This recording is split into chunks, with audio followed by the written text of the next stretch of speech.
Ada satu kalam dari Nasoihul Ibad. Ini pengingat ya sebetulnya.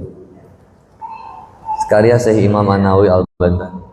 Jadi ada para hukama itu wakila, mereka mengatakan kalimat yang luar biasa. Kufranun ni'mati lu'mun wa suhbatul ahmaki su'mun. Kufur nikmat itu merupakan kehinaan,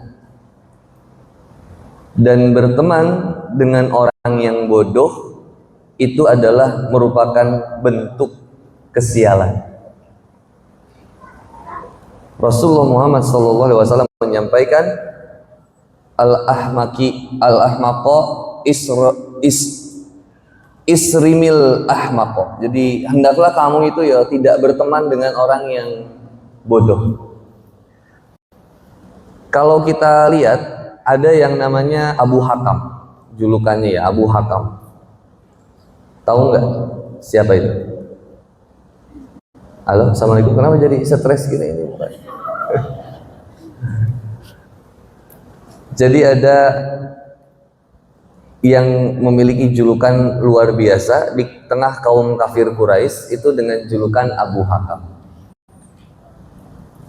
Tetapi oleh Rasulullah Muhammad SAW itu justru panggilannya adalah Abu Jahal.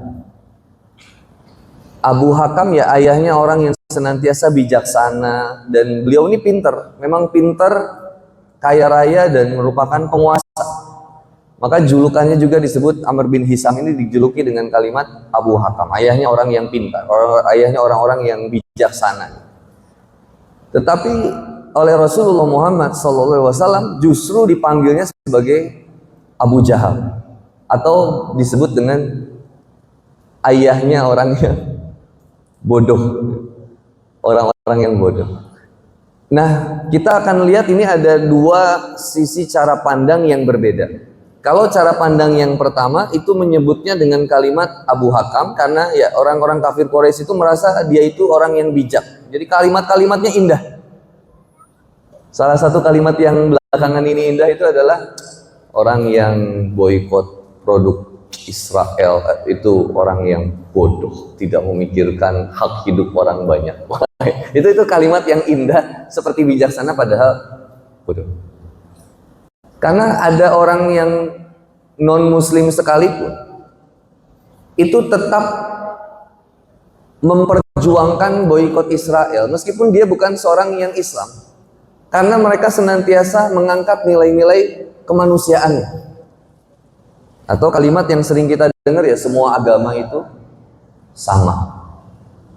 Itu kalimat seperti yang indah tapi salah. Lebih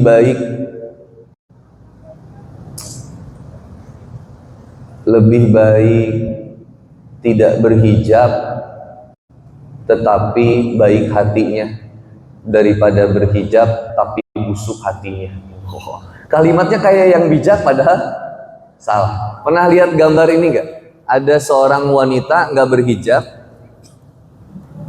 lagi megang Quran atau megang handphone yang dilihatnya Quran. Di sebelahnya ada cewek berhijab megang Quran, tetapi di sininya ternyata ada handphone.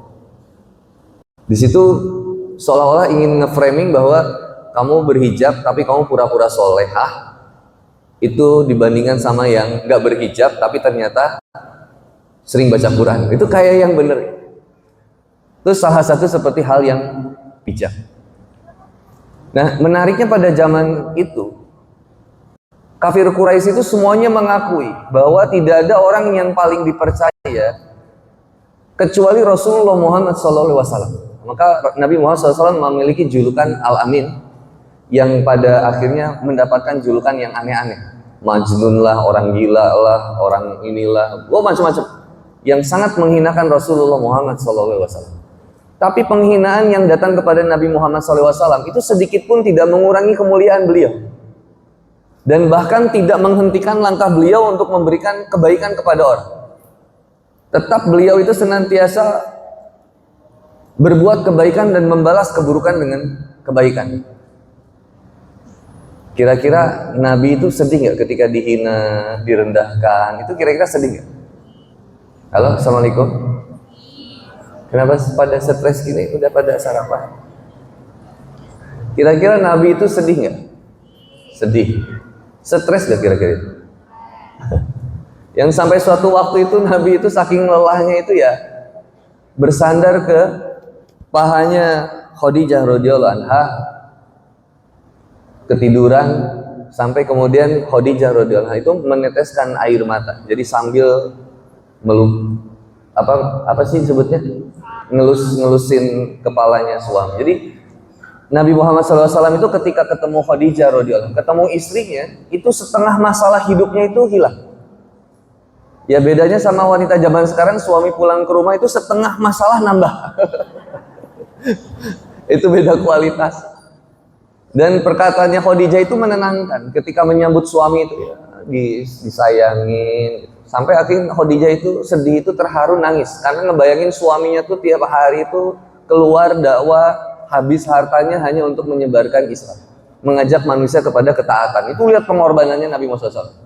Dihinakan, bahkan di Bukit Taif itu apa ya, dilempari, dipukuli ya, tapi Nabi itu nggak pernah balas. Justru Nabi malah mendoakan. Yang memalukannya ya Handi Boni itu datang ke Khairul Razikin, itu dikasih buah-buahan, minuman. Jadi kayak wah enak banget ya dakwanya saya. Wah padahal ada, kalau di bahasa Sunda itu saya dikasih tahu kiai itu dulu tuh, di balik HD itu sok aya KD. Paham Sunda nggak sih? Enggak ya. Di balik HD itu sok aya KD kata guru saya. Maksudnya di balik sesuatu yang bagus itu harus ada kehati-hatian. Di balik kepopuleran itu harus ada kehati-hatian karena banyak penyakit yang bisa hinggap. Salah satunya adalah penyakit cinta dunia. Itu berat banget. Nah, saya kembali kepada Rasulullah SAW. Itu seberat itulah Nabi Muhammad SAW. Bagaimana tekanan psikisnya itu luar biasa. Bahkan benturannya udah fisik. Masih ingat kisah Nabi Muhammad SAW itu yang kemudian dilempar kotoran unta? Setiap Nabi lewat situ dilempar kotoran unta, dilempar kemudian kotoran-kotoran. Itu setiap harinya dilempar situ. Ya kalau pikiran sehat kita, kalau saya lewat situ saya selalu dilemparin kotoran unta, maka seharusnya besok itu cari ganti jalan yang lain. Kan gitu ya? Tapi Nabi itu enggak. Tetap lewat situ aja. Wes, pokoknya di jalan situ saya bakal lewat situ. Lewat lagi, dilempar lagi, lewat lagi, lempar lagi. Sampai suatu waktu itu Nabi ketika lewat situ nggak ada yang ngelempar, malah aneh. Loh, kok nggak ada yang ngelempar? Ini yang ngelempar saya kemana? Sampai dicari, bayangin. Sampai dicari. Tanya ke tetangganya, ini mohon maaf ya, ini yang ngelempar saya itu kemana ya? Kok nggak ada yang ngelempar saya sih hari ini? Akhirnya kemudian ternyata diketahui yang ngelemparnya ini lagi sakit. Akhirnya Nabi itu ketika tahu beliau lagi sakit, Nabi itu langsung datang ke rumahnya. Datang ke rumahnya, nengok, yang ngelemparnya ini malah jadi aneh. Kata yang ngelemparnya ini, saya tuh aneh. Kamu tuh saya lempar setiap hari dengan kotoran hewan. Karena hasutan dari Abu Hakam atau Amr bin Hisham yang kemudian disebut Abu Jahal. Kok justru beliau nggak nengok saya, malah yang sering saya lemparin kotoran kok malah nengok saya. Sampai akhirnya dari situ kemudian orang ini akhirnya bersahadat kepada Rasulullah SAW. Asyhadu an la ilaha illallah, asyhadu anna Muhammadar Rasulullah. Akhirnya malah bersahadat. Dari sini kalau kita cerita sejarah Nabi, wah panjang banget dan banyak kisah-kisah heroik. Suatu saat saya mendapati nasihat dari guru saya di telepon. Itu di telepon itu beliau cerita karena saya sedang mengalami waktu itu ada permasalahan ujian dari dakwah. Bahwa ya ada ujian lah pokoknya. Sampai akhirnya harta itu apa ya dibawa lari lah gitu ya. Harta saya itu ya dibawa lari. Sebetulnya bukan saya juga ya, dikasih sama jamaah ya, dibawa kabur sama dia. Sama uang-uang umatnya dikabur. Nah singkat cerita gini, saya marah tapi saya kemudian laporan sama kiai. Kata kiai itu nasihatnya bagus. Antum ingat kisah ini nggak katanya?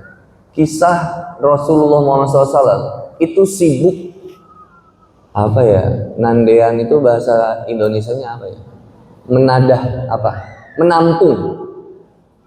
Nabi Muhammad SAW itu ketika di perang di Bukit Uhud itu sibuk menampung tetesan darah demi darah beliau. Jadi beliau ini disiksa habis-habisan. ketika perang Uhud itu sama pasukan kafir Quraisy itu, sampai pelipisnya itu kena tombak, kesabet tombak, berdarah, kemudian dipukuli sampai giginya juga copot.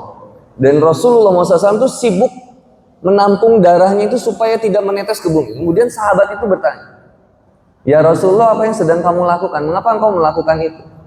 Lalu kemudian Nabi Muhammad SAW kemudian mengatakan, "Sesungguhnya seandainya kamu mendengar apa yang kemudian saya dengar, itu pasti kamu akan melakukan hal yang sama." Atau kemudian disebutkan, "Ya kalau kamu dengar apa yang saya dengar, itu pasti ngeri banget." Lalu kemudian sahabat ini bertanya, "Memangnya kenapa ya Rasul?" "Saya mendengar malaikat penjaga bukit Uhud itu mengatakan, seandainya ada tetesan darah Nabi yang jatuh membasahi bumi dan menetes di tanah bukit Uhud, pastilah kami akan mengazab mereka semua." Bayangin, mereka yang udah habis-habisan mau ngebunuh Nabi, malah disayangin sama Nabi. Makanya Nabi itu punya satu doa yang nanti mustajab dibawa sampai nanti, yang buat syafaatin kita semua. Makanya kalau di daerah Sunda atau di daerah Jawa Barat itu malah jadi apa, nadoman. Jadi sir gitu. Bring sakabeh umat, jadi semua jalan nanti umat berbondong-bondong datang ke Nabi Adam, minta pertolongan syafaatnya. Kata Nabi Adam, "Aduh kasihan, saya nggak bisa berikan syafaat." Coba datang ke Nabi Ibrahim, datang kita semua ke Nabi Ibrahim minta syafaat, nggak bisa. Kata Ibrahim, coba ke Nabi Musa, dari Nabi Musa dituduhkan lagi, silakan ke Nabi Isa, dari Nabi Isa kata Nabi Isa, "Yuk sama-sama kita ke Nabi Muhammad SAW." Baru kemudian kita semua ke Nabi Muhammad SAW, barulah kemudian beliau mengeluarkan doa saktinya. Yang doa itu biasanya dipakai sama Nabi yang lain untuk mengazab kaum-kaumnya. Tapi Nabi Muhammad SAW justru menahan doa itu supaya untuk bisa nyelamatin semua umat. Nah, dari sini kita akhirnya mendapatkan satu hikmah. Karena Allah Subhanahu wa taala di dalam Al-Qur'an itu ada kalimat begini. Laqad kana lakum fi Rasulillahi uswatun hasanah. Lamnya kalimat taukid, qadnya juga kalimat taukid. Penekanan yang teramat sangat hebat. Bahwa sesungguhnya sejatinya betul-betul sudah ada pada diri Rasulullah Muhammad SAW suri tauladan yang terbaik bagi kamu. Nggak usah cari contoh yang lain-lain. Kalau pengen belajar gimana caranya keluar dari mental health, pengen benar-benar saya sembuh dengan segala penyakit yang ada di dalam diri saya, pengen punya semangat hidup yang lebih hebat, pengen punya pengorbanan yang lebih hebat lagi, perjuangan yang lebih hebat, maka lihatlah sejarah Rasulullah Muhammad SAW. Sebetapa hebatnya beliau dalam memperjuangkan kita semua. Yang beliau nggak pernah ketemu sama kita, tapi beliau sangat perhatian sama kita semua. Nah, dari sini kemudian jadi pelajaran buat kita bahwa betullah kemudian tiada manusia yang paling hebat ujiannya kecuali Rasulullah Muhammad SAW. Dan kita diajarin untuk solving the problem, menyelesaikan semua masalah itu pelan-pelan dengan caranya Allah dan Rasulnya.